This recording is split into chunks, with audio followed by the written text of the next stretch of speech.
Welcome to the Advanced Freelancing Podcast. Every week, you'll hear strategies for building your online service-based business your way. And now, here's your host, veteran freelancer, author, and TEDx speaker, Laura Briggs.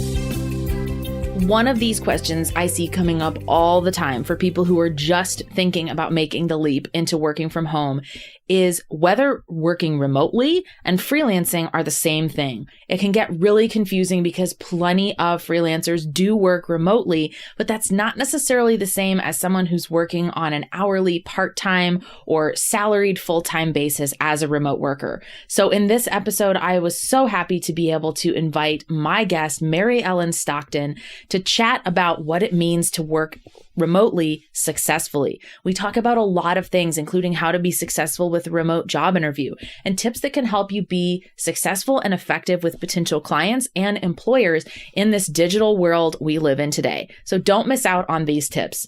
Maryellen Stockton is today's guest, and she's the co-founder and CEO of Work Well Wherever. She is a people operations consultant who has worked for 15 years encouraging individuals to achieve positive work-life experiences and helping companies create inspired work cultures. 6 years ago, she began working remotely for a virtual staffing firm and quickly became an expert in company culture, employee engagement, and building teams outside the traditional office. She lives in Atlanta with her husband, Matt, and her 2 kids, George and Winnie. The things that make her happy usually include coffee, people she loves, and mountains. And to that, I say, same, Maryellen, same. I hope you will find this episode helpful for learning more about why remote work has become so popular. We're living in an amazing time as freelancers or as remote employees where companies are finally opening up to the idea that they can have very effective, efficient, and great teams with excellent communication in locations all over the country or even the world. So use that to your advantage. Make sure you file away the tips in this episode and avoid some of the pitfalls we discuss that are costing people remote work opportunities. Welcome back to another episode of the Advanced Freelancing Podcast. I'm very excited to chat with my guest expert today. Welcome to the show, Maryellen. Thank you for having me, Laura. I am thrilled to be able to chat with you because I think you have such a unique background with remote work. You also are, in a sense, sort of like a consultant yourself running your own business. So you have this really unique blend of both of those backgrounds. So I'd love to kind of kick things off by talking a little bit about the difference between remote work and freelancing. Sometimes we're talking about the same things, but increasingly these words are kind of getting their own definition. So I'd love your perspective on what that difference is. Yeah, absolutely. And I'd love to hear your thoughts kind of on it too. So my thoughts on freelance work as I see it is that you are usually not working full time for one employer. You're usually working full time, maybe for multiple employers, or maybe you're working part time for multiple companies or on multiple projects, and not necessarily like a part of a team. I think, as much as you are like independent solo. And then with remote work, and especially the growth of this full-time remote work, the difference is that you're usually devoted to one company or organization, and it is a company that is either distributed where they have offices all over, or they have teams that, or everyone works from home, or maybe it's a combination of both. So, and I think that that you are seeing increasingly more and more companies hiring freelancers to do certain projects, and also they have remote teams that actually work for the organization, and that's increasingly more common. Yeah, I totally agree with that. I think that the confusion for a lot of people is because most freelancers today are working remotely. Now, that's not true for everyone. There are definitely some freelancers who still go into the office and things like that. But most of them are working remotely. And so when someone is thinking about getting started working from home, it's actually, quite different working for one company or maybe 2 companies that you're working remotely for part-time versus running a freelance business where you may have multiple clients at the same time. And there's not always that expectation that it's ongoing, right? Like if you take a full-time or part-time remote work job, unless the person has told you, oh, this is temporary, there's kind of that expectation that it's like a traditional form of employment. It's expected to go on unless there's a reason for, either party to decide to end the relationship. Whereas freelance work is so much more flexible. It might literally be that someone needs you to do something this week and then never again. It might be several months. It could be, I still have some of my clients from years ago. So it's all over the board. Absolutely. It could be 2 hours, right? I just hired a freelancer myself, to do help update my website, because I do not have any experience in that. And I don't even want to attempt it. So it's there could be ongoing projects later on, but it is a very temporary thing. And obviously that is remote. So. Yeah. And one of the things that's cool about the time period that we live in is that remote work is becoming more and more accepted by companies of all sizes. Employees are wanting it, right? Which is a great time to be either a remote, an aspiring remote employee or a freelancer, because this whole idea of working with people who are not in your office is so much more accepted. What other trends have you seen in the last couple of years around remote work? So let's think about trends in the remote work. I think, just like I was mentioning with it, it's more common to have, some of these staffing firms who staff a fully remote team. So they have a corporate team and they're fully remote. And then they also, hire freelancers. So they have contractors all over the US. So all under one company. So the contractors are 1099, or these freelancers are 1099, and it's a lot of part-time. And then they also have, these corporate team employees that are remote. And so it's interesting to see, I've seen a rise of wanting to incorporate the freelancers more into the company, and talking about how do you actually do that? What kind of, I don't know. I have some thoughts and ideas around it, but it's that is something that you kind of have to figure out as, when you go along. I do have some thoughts on that. So that's one of the things. Have you encountered that or seen that? I know that there's several companies here in Atlanta that might either they staff assistants or bookkeepers, or some of them are marketing, and then they also have a remote corporate team. So it's just interesting, and trying to bring them into the fold, and especially when they're thinking about we want these freelancers to be a part of our culture and and have better communication. How do you do that? How does that happen? That is a really unique challenge. And the way that I have come across that topic is when I'm coaching freelancers who are in some of these teams, but they're being brought in a short-term basis or even on a long-term basis. But as independent contractors, there's a really fine line that employers have to walk between legally how they treat freelancers, right? So it's this big gray area where sometimes companies don't even realize that they're doing it. You can't, you want to bring this freelancer into the fold of your company culture. You want them to feel like they're part of a team. You want to have great communication channels, but at the same time, the way that you treat an employee, you can't always necessarily just assume that the freelancer is another employee and that that's okay. So I think that's a challenge that's really facing both freelancers and companies that are trying to leverage their talent right now, is figuring out okay, we have someone who's not really part of the team, but we'd like them to feel like they are without crossing the line. How do we, get that perfect, Goldilocks situation there? Right. And it is, but I think it definitely starts with the communication, and how are you tracking things, and how often are you bringing them into the discussions if they're working on a certain project. Because sometimes I think that a common thing with freelancers and with teams, whether they're remote or in the office, is that they have a meeting in the office or they have a meeting on video. And since the freelancer is only working on one part of the project, they don't loop them into that conversation. Mm-hmm. So I see that happening a lot. And so the freelancer is actually missing out on the valuable information by not being involved. Oh yeah. I didn't even think about that. No, but Yes. it's true because there's so many conversations or even feedback loops that are happening whether it's an in-office or it's a remote team that are happening with the rest of the team. And so it can be a challenge. That's something for companies to keep in mind is, when you do these update meetings or progress, how do you fold in a person who, one of the ways that it's come up with a lot of the freelancers I work with is they'll have a client who's new to working with freelancers and they'll say, oh, hey, can you hop on the phone in an hour? And that's not always possible for freelancers, but companies should, kind of be prepared to work ahead with that sort of thing. Yeah. And I think that one of the ways that you kind of work around that is it's like maybe it's the same with companies that are thinking about going remote, or maybe they have people working from home a couple of days a week.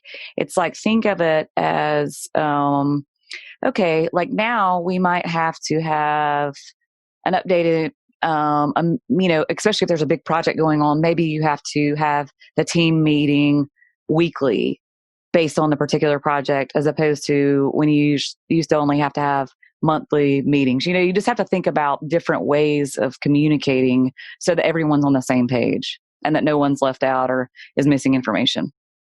I think that's really great for freelancers and remote workers alike to consider. And that kind of gets into our next topic here, which is remote work has definitely gotten more popular with a lot of different companies and in a lot of different industries. But I still feel, and I feel like this is true of freelancing too, there's a lot of misconceptions around remote workers and remote working. I'd love to know from your perspective, what are those misconceptions and myths that are still out there? Yeah, I don't know when we'll get over these kind of misconceptions, but the biggest one, and I think that maybe I had it too before I started working remotely like 6 years ago, is that if people work from home or telecommute or freelancing or any kind of remote work, that they are not really working. But and I'm sure you've experienced that as well, but really it's hard to turn it off. I mean, when I started working remotely, I really had to figure out a way to stop and schedule myself and be organized and set boundaries and establish my working hours and make sure that I was communicating all that. Because it really is hard to turn off because you can take it anywhere, right? That's the beauty of it. Yes. But then it ends up, this happened to me with my freelance business. My husband just kind of commented on okay, some days you're working from your laptop in the living room. Some days you're in the bed. Some days you're over here. He's like, your workspace has become the entire house. And this is not good because it's so easy to grab for that laptop and go, oh, I've got 15 minutes. I can knock out that email. And so I love that idea of, what are your working hours going to be? Either because you're a remote worker and you need to have that expectation of when you're going to be online with the rest of the team and available to talk. Right. But even as a freelancer, it went against everything that I wanted in my freelance business. I was so desperate. I don't want to be 9 to 5. And so I was like, well, I can't work between 9 to 5. I just don't want to make that my office hours. But when you make some sort of clear schedule, or when you have a home office where that's where you go to do your work, to do your calls, to do your things, it's that much easier to prevent it from bleeding over. And I totally agree with you. This idea that you're not working, sometimes I feel like remote workers and freelancers feel as though they have to prove that they're working. They feel the need to document what they're doing, or take screenshots, or send a recap of I sent 17 emails today. And that's not always necessary or productive or the best use of time. Right. But part of that is because I think we worry about well, does this person believe that I'm really working or not? Or do they think that I'm just, here billing them for time or essentially on the clock when I'm not doing anything? Yeah. And I think that if you're a, owner of a company and you're hiring freelancers, or you decided to let people work from home a couple days a week, you have to trust that you've hired the right employee for the position, and you have to be crystal clear about the expectations, goals. Everyone should have, expectations and goals that align with their position or project or whatever it is. And so that could be communicated, that should be communicated well. so that everybody, like, set expectations is not like limiting someone in their flexibility. It's actually like leading them well and allowing them to do their best in the role. So I think that sometimes when people are switching to remote, they feel maybe there is that sense of like, I don't want to micromanage, and so they don't put any guidelines or expectations in place, but you actually are not doing anyone a favor, because then people, don't really know what's expected, and everyone does want to know what's expected of them. Like what is your, dress policy, or what do you need a dedicated space, or are we, do we have video calls like 5 days a week, all those kind of things. And it's not really rules per se. It's just leading well. It's just guiding your team to do the best that they can, and also setting the employee or freelancer up for success. I could not agree more with that. I think one of the most common breakdowns that I've seen is around communication expectations, because if you're bringing someone into your team and they don't know what the communication expectations are, say you're the type of person who only checks your project management tool once a day and your email twice a day. If you have someone new on your remote team who's like starting at 9:00 in the morning and is sitting there, they might be sending you messages over Slack or over email, like, hey, I'm unclear about something. And if they don't know that the expectation is, oh, hey, we always chat during the midday daily meeting, or on Fridays, we map out the week ahead. And so you should be prepared to show up to the Friday meeting with all of your concerns and questions and intended priorities. You're just making that person feel more and more awkward, and kind of they're wasting time as well, because that person is just sitting around not realizing that that's part of, the way that your remote team works. And so I think that's important to remember too, that not all remote teams are created equal, especially when they have this mix of remote workers and freelancers, and sometimes even people in an office in a different location. I mean, it's just, you've got to suss out that culture. So how do you do that if you're the intended employee or the freelancer? How do you tell what a company's culture is when you don't have that ability to walk into an office and get a vibe that way? Yeah. So from the employee's perspective, or freelancer perspective, but I guess mainly when you're a remote worker, where the culture is more important. I mean, you still want an awesome culture if you're a freelancer, but it's not, like you said, it's more temporary. So if I'm going to interview at for a remote company, like, first, I'm gonna do my research, just with any company, even if it was like, okay, I could walk in and get a vibe from the office, I'm going to do my research. And one of the things that I think is hugely important in remote work is that and when you're applying for these jobs, it's like, oh, I do align, what is their mission? What is their purpose? Like, and does that kind of speak to you? Is that intriguing to you? And are their values like communicated clearly that you understand? And what are their processes? I think it's good to like, ask, like how often does the team connect? Like, how do we, are you meeting in person? Do you have the tools in place? Like, all the things to know that they are heading in the right direction, so that you will be able to connect. Especially if you're a person, like for me with my last position, the biggest thing that I was worried about is not being able to actually connect with the people I worked with, because you start somewhere new and you're like, oh, like, how does this work? And so I remember saying that, like, that was my only concern. And then I realized, like, because I was a person who like being really intentional, sure that you set aside time when you talk to people in the organization to ask those personal questions, instead of just diving right into like, what are you working on? What did you do? And it's like, you have to, I'm not going to say like, hey, Laura, okay. Yes. Hey, how things were. And it's the same, just remember those things, that there's a person on the other side of that.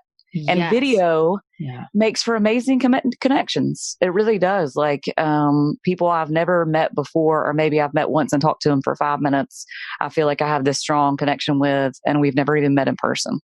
That's so true. And I feel like whether you're working remotely and trying to land a remote sort of traditional job, or you're a freelancer, we tend to worry about wasting people's time, like, especially if you're being paid for it. Like, say you're an hourly freelancer and you're like, well, I don't want to waste 3 minutes of this phone call asking this person like how their kids are doing. And, but it's actually important to do that kind of thing. And as long as it's not excessive, I think that people, they don't even think about that in terms of like, oh, this person's trying to draw out time or waste it, or isn't sensitive to the fact that I'm a busy person. It's so important for that connection to feel like you are part of the team and to really get to know who you're working with, because, and I'm guessing that there are more downsides than this, but I know working for myself that isolation is one of the hardest things about working remote. It's wonderful to work from home, have your home office, have your pets around, all of that stuff, but it can also be super isolating. Do you see that there are any other like downsides or things that someone should be aware of with working remotely that they should be prepared for before they start? Yeah. I mean, I do think the isolation thing is huge, right? And that takes a little bit, to get adjusted, so like some things that I did was just go, have a set day if I didn't have video calls, to be in a coffee shop, just to be around people. Or I had a workout class 2 days a week that I like to go to. And so I would schedule that time. So that kind of goes back to like the things that we talked about that also helps you to turn things off, which is the other thing that's a downside of remote work, is just figuring out a schedule that like works for you and works for the company. That allows for like some flexibility, but where you're able to get things done, but still have like a routine or a schedule. I think was super helpful to me to avoid like isolation, to avoid like overworking, because there are those days for any of us, in office or not, where, maybe from 12 to 1, you go to your kids' ballet performance. Awesome. Or you have like a doctor's appointment and you have to get back online after the kids are to bed, or, your partner goes to sleep, or whatever the thing is, that happens. But if you can, you don't have to have this like rigid schedule, but if you can kind of somewhat schedule and know what you're going to tackle next and have a sense of the things that you need to be more productive during your day, that helps with the isolation and the overworking part that I see people face. Yeah, which goes back to that company culture idea that you're trying to assess when you're working with someone new, is what is their company culture? Is it that they expect you to be online all the time, or not? Because that's something to really know up front so you can plan around that. And I love that idea of getting out of your office when you can, even if you're a remote worker, like see if there's, someone where you can have lunch with them on one day a week where you leave your home office. Or like for me, me and my husband just moved to Minnesota a couple of months ago. We knew one person coming here. So part of my thing was like, oh my gosh, this could really be isolating, right? So I forced myself, like I go to Minneapolis a couple times a month. And then every Wednesday night I go to an adult tap dance class, and I interact with other Minnesotans and get to be part of, the whole culture here. So I feel like that's important too. Even the schedules that you have during your workday, and even when you're not working, that can help. If you don't have that water cooler gossip, you don't have that, you're going out to your coworkers at lunch type of thing when you're working remotely, but you can build in that connection in other ways. And I have found that helps me too, because if I have evening events, I can't work past a certain hour because I have to be ready to go. So it's always a balance, but definitely important to keep that in mind. Is there something that you in particular have felt like, besides like isolation, or not, like just trying to figure out like your day, like something that you hear, freelancers or people you work with encounter, like that they're like, oh, this is like a downside? Well, there's two things. So one is that people don't understand what you do. For the longest time, She works from home. Yes. You know? Yes. For the longest time, my in-laws described what I do as something on the internet, which I was like, not incorrect, but that's not like, it's hard to have that connection, especially if you are a freelancer or at-home business owner working as an entrepreneur, because we live in a world where running a business looks totally different than what it might have 25 years ago, where you'd have a brick and mortar store and, a physical location and all that. So that's one, is that if you're not around a group of other people like you, whether that's remote workers, freelancers, business owners, it's hard to talk about the things that you face on a daily basis, or ask those questions like, hey, does anyone in my network know how to do Facebook ads? I'm new to it. And other people are like, Facebook ads, like, what's that? I don't even get it, So that's one. And then I'd say the other one is like, people tend towards, we live in this digital world. We don't need to get on the phone, or we don't need to have a video call because it wastes time. But finding that fine line between, okay, this is something that can be said over an email and it's going to be interpreted the right way by the person receiving it, versus I have 20 questions and it's just going to be easier for us to get on the phone and hash out those 20 questions in 30 minutes rather than me work on a project and get all the way to the finish line and have my client or employer say, this doesn't look anything like what I expected, right? And a phone call or the video call could have cleared that up like 10 steps earlier in the process. So being a little too reliant on technology and assuming that all people write emails the same way sort of thing, I would say that's the other big challenge for working remotely that I see a lot. Absolutely. That's, one of the things when you're looking for someone to work remotely is like, the great communication skills. And it's somewhat like being a little intuitive, like I say, like problem solver. Yeah. And that's part of the communication thing, is saying like, okay, I can't even explain this in the email. I'm just going to pick the phone and call them, or I'm going to ask if they can jump on a call later, and just, it's fine if you call and they don't answer. Okay, then maybe you go back to the email and figure something else out. But like, yes, it's like, sometimes it's just quicker to have that conversation instead of typing an email. It's like, this is getting, too long, or it doesn't make sense, or it's not going to be received well. It's like knowing when to do what, Yeah. Especially if you are the worker who's getting an email or a piece of feedback on something that says, I don't like this. This doesn't work. Well, what does that mean? Because I could interpret that as they hate me. They want to fire me. This is terrible. And they could have just literally meant like, I don't like the color yellow. And you put yellow on that. Like, this is a 5-second fix. But over email, it can be interpreted differently. So one of the things that I like to do with that is, if it seems like there's going to be confusion, or if this is a little more complex than an email, I will just say that in my message to schedule with them. Or if they have an automated booking where I can go right to their calendar and book a call, I'll do that. Right. But if they're busy and I don't know what their schedule is, I'll just send a message like, hey, I'm really thinking on a 15-minute phone call, we could knock out all these questions and clear things up. Are you up for that? That way it doesn't seem like I'm intruding, but I don't think that workers and freelancers should be afraid to bring that up. Like, no one's going to get mad at you if you feel like you need the video screen by screen walkthrough to learn something new, or to get on the phone call and ask those questions. It shows that you're trying to be mindful of the entire project and the purpose, and something that you're confused about. Absolutely. And I think that the thing, just like we talked about, is like, really it, you think, oh, well, that's going to take up too much time. But really what takes up too much time is sending an email that nobody understands. Yes. Or a Slack message or whatever it is. And so, being able to communicate across all levels and have appropriate communication is huge. So important. Do you think that there are certain people who remote work is the right fit for them? Are there certain traits that people are better suited to work remotely than others? I do think so. And I think that you can kind of screen for it, I guess. I think that someone like people that have had their own business, you say, okay, well, they're probably like self-motivated, I think is a huge one, because there's not just someone right beside you to ask, right? In the time frame that you need it. So I would say like self-motivated, someone that's organized, excellent communication skills, Yeah. proactive, so like they're already thinking, 2 steps ahead of you.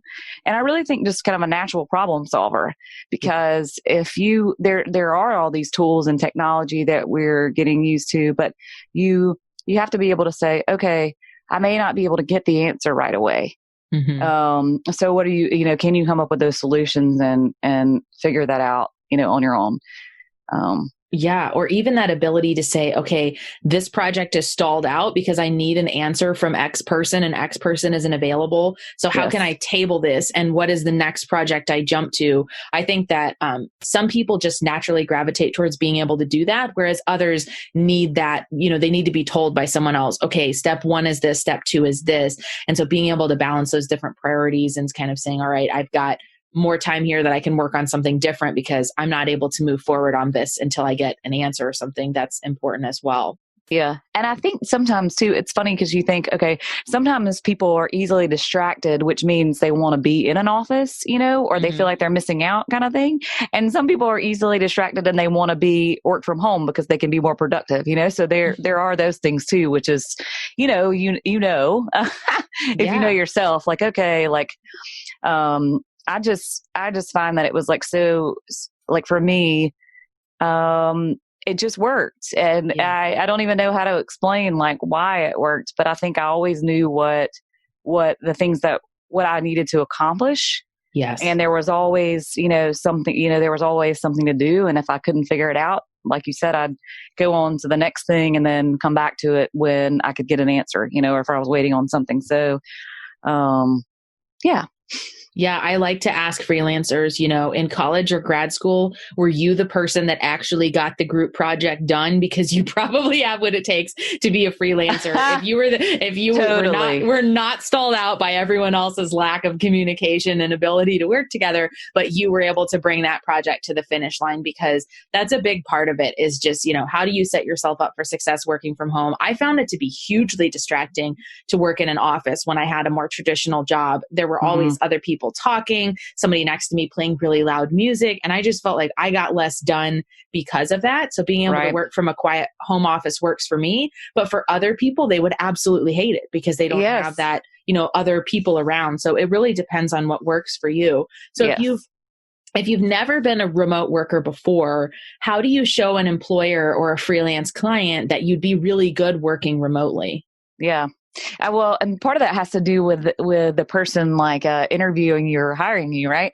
Yes, yes. Like I think that there are some things that you can highlight as a freelancer if you've never worked remotely, and one of them would be just like you just said, which I think is totally like spot on, is like, tell me about a time like you've completed this project, but maybe you were working on a team and you didn't have the answers, so they're explaining that. I think being able to highlight any way that you've solved problems, your communication skills, organized, how, organizational skills in your resume, just giving like key points there.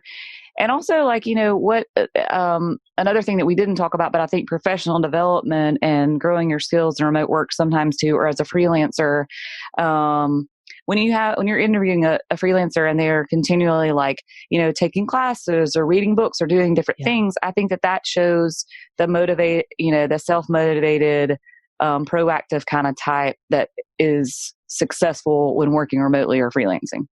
Absolutely. I think all too often people who would do really well working remotely or being a freelancer, they write themselves out of the whole topic before they even get a chance to start, because they'll say, well, I've never worked remotely before. I don't think anyone's going to buy into me working from my home or being a freelancer when I'm brand new to this. And the truth is that you probably have things in your background, either your core personality or even your experience in the workplace, where you've had to coordinate, say that you were an event planner in an office. You coordinated with vendors in other locations. You kept all these details organized to have an event or project come together. And so those skills can transfer over into remote work as well. So don't be afraid to talk about how those non-remote work skills could actually work remotely for you as well.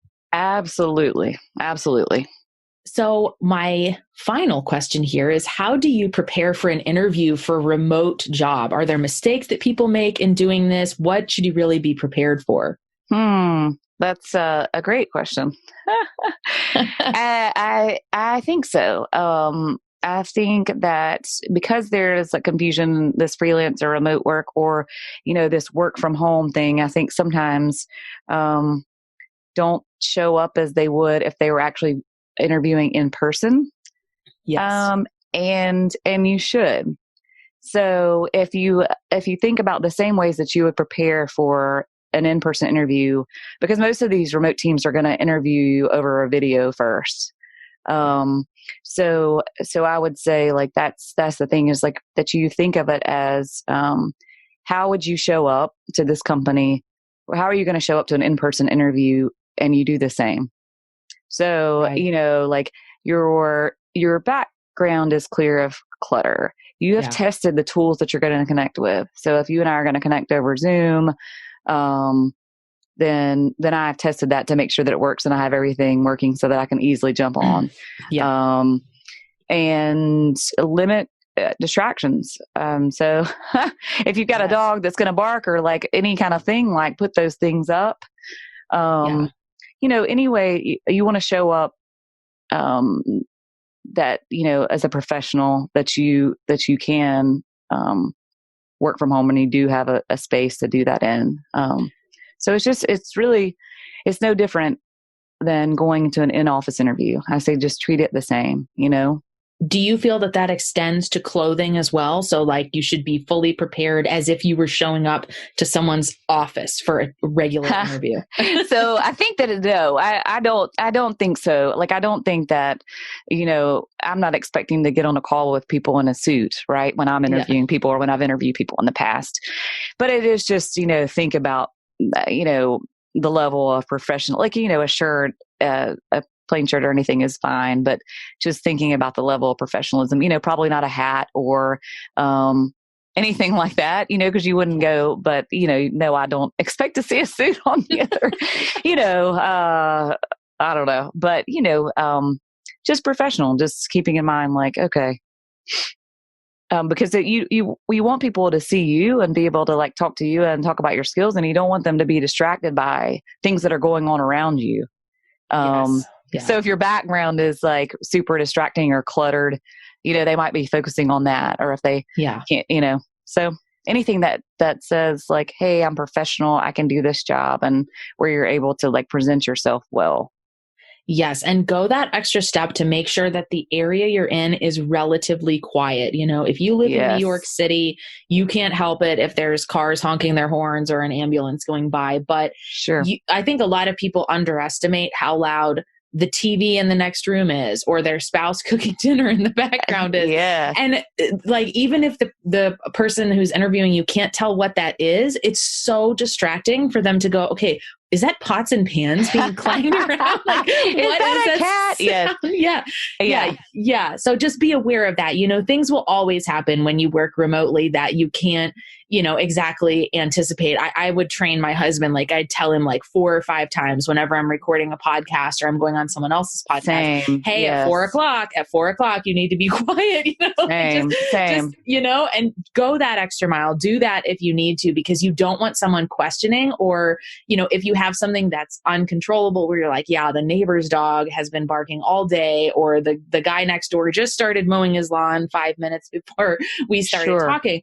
Let them know, because what you don't want is to have someone thinking that that's your everyday working environment. And it's just extremely loud and distracting every minute. Absolutely. And I think anybody too is like, what I'd say is like investing in headphones. Yes. Woo, that is good stuff.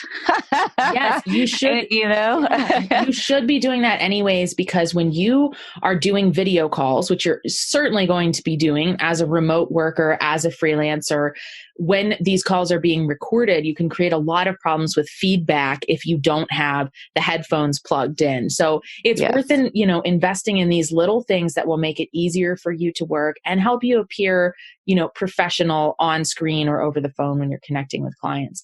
Well, this Absolutely. has been so helpful. I think so many people in my audience who are thinking about remote work or freelancing are going to get a lot out of knowing the do's and don'ts from your expertise. Where can people go to learn a little bit more about you? Yes. So I'm on Instagram and LinkedIn. It's Work Well Wherever. And of course, my website is workwellwherever.com. Well, that's simple